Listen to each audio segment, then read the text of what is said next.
What is up, bros and broettes? I'm Inkslasher, and today we're going to be talking about the new war map in Call of Duty World War II. Now, this war map is called Operation Husky, and it's coming out in DLC 2. DLC 2 comes out on April 10th, and I actually got to go down to Sledgehammer and play this map a little bit early. Let me tell you, this map is by far the coolest map out of any of the war maps so far, and you're going to see why. The main reason is you get to actually get in a plane and have some dogfights, but we're going to talk about that a little bit later. Now, Operation Husky takes place in Sicily, and believe it or not, this was actually a real operation back in World War II. What it was is the Italians and Germany both occupied Sicily, and the Allies, the UK, United States, Canada, and France wanted to drive the Axis out of Sicily. And by the end of this operation, the Allies were actually successful and took over Sicily for their own. Now, this is actually the story behind Operation Husky in the DLC for Call of Duty World War II. It wasn't really necessary for me to tell you that, just a little history lesson for the day, I guess. So there are 3 sections on this map. They include capturing the intel, capturing the objective, and finally the airplane dogfights. The first objective is, as I mentioned, capture the intel. So if you are the Allies, if you are attacking here, what you're going to do is you're going to capture 3 pieces of intel. What you actually have to do is run into a building, grab the pieces of intel, and run them back to your side of the map. It's kind of similar to capture the flag, but you have to do it 3 times, and the defenders only have to defend that objective. This is very difficult to do when you're on the attacking team. The attacking team has a major disadvantage. The one thing they get to make up for this is Molotov cocktails. So when you spawn in, there's going to be some crates on the ground. You can pick up a Molotov cocktail and use it to your advantage. They don't respawn, however, so you only have, I think it's either 3 or 4 that your team is able to use. Similar to this, the defenders actually have tripwires. Now, this isn't a thing normally in multiplayer, so this is what it is. Once again, in your spawn, there's going to be a crate with these tripwires in them. You can take them and put them in doorways. Any area that people can run through that is between 2 objects, so it could be a doorway, it could be between 2 crates,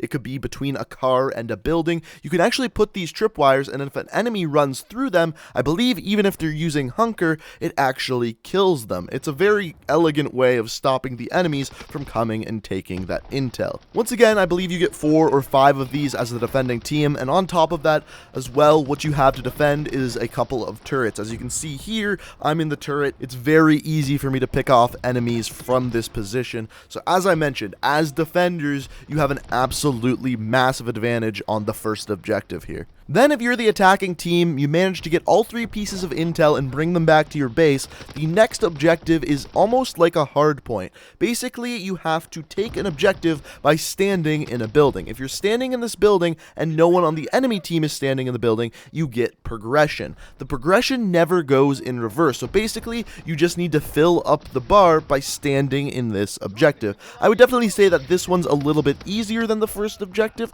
but still, as the defending team, you definitely have an advantage. Speaking of which, if you are the defending team, you once again get Molotov cocktails. Not tripwires in this case, but Molotov cocktails, similar to how the attacking team did in the first section. Now, a big tip I can give you is if you are the attacking team, save your Molotov cocktails until this section. You will get much more kills with it because the defenders are defending one specific area in this building. So save those Molotov cocktails for the second objective if you think you're going to make it there. If you are the defending team, the big tip I can give you is not actually be in the building. Maybe put 1 or 2 of your teammates inside the building with shotguns. The rest of your teammates, send them around the sides out towards the front of the building, because that's where the enemies have to go to get to the building. They can't flank around the back of the building if you are up towards the front of it. So that's what I would do with the majority of the team, and then just throw 1 or 2 of your teammates actually inside the building with a close range weapon. That is if you are the defending team. Now, if the attacking team manages to take this point, you move on to the third and final objective.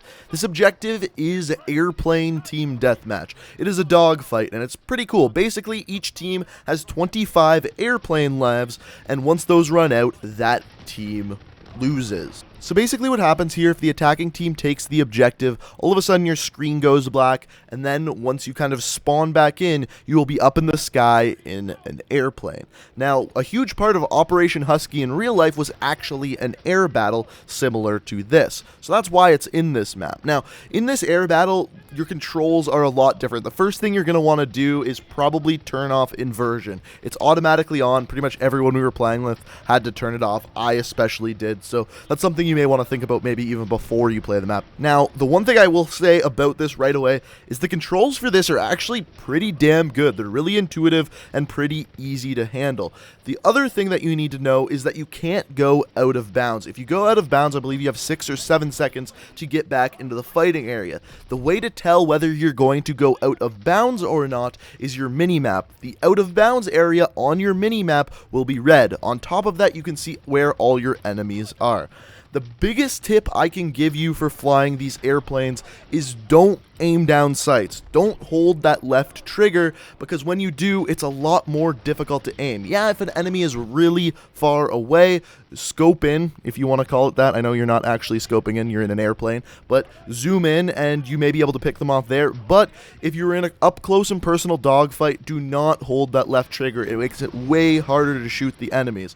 But all in all, this part of the map is absolutely amazing. And if Sledgehammer is listening here, the advice that I would give you is don't just do 25 lives, up it to 50 lives or 75 lives. Make this section of the map last longer, because in general, these 25 airplane lives only last us about 2 minutes in game. I say make the dogfight, which is I think going to be the part that people find most fun on this map, make it last way longer. I really enjoyed this section, and I would love to see it be longer. Now, the other thing, there's one other thing you need to know about these dogfights. If you get 120 score while fighting in these airplanes, you get flak cannons. As we know, flak cannons take out air support. So I actually managed to get one of these things by killing 3 airplanes, and when I did so, I called it in, and basically it just takes out 2 or 3 enemies. That's all I really saw. I mean, it could take out more, but from everything I saw, that's how many it actually took out of the sky. So really, you want to prevent your enemies from getting those flak cannons. But all in all, I will have to say this part of the map, the dogfight part of the map, is by far the most fun, and that's why I would really say to Sledgehammer, make it last longer, make it last more than 25 lives. But I'm curious to hear what you guys have to say. What do you think of this entire war map? Do you like that they're adding something completely new to it with the dogfights? Or would you rather have the entire thing just be a boots on the ground soldier versus soldier combat?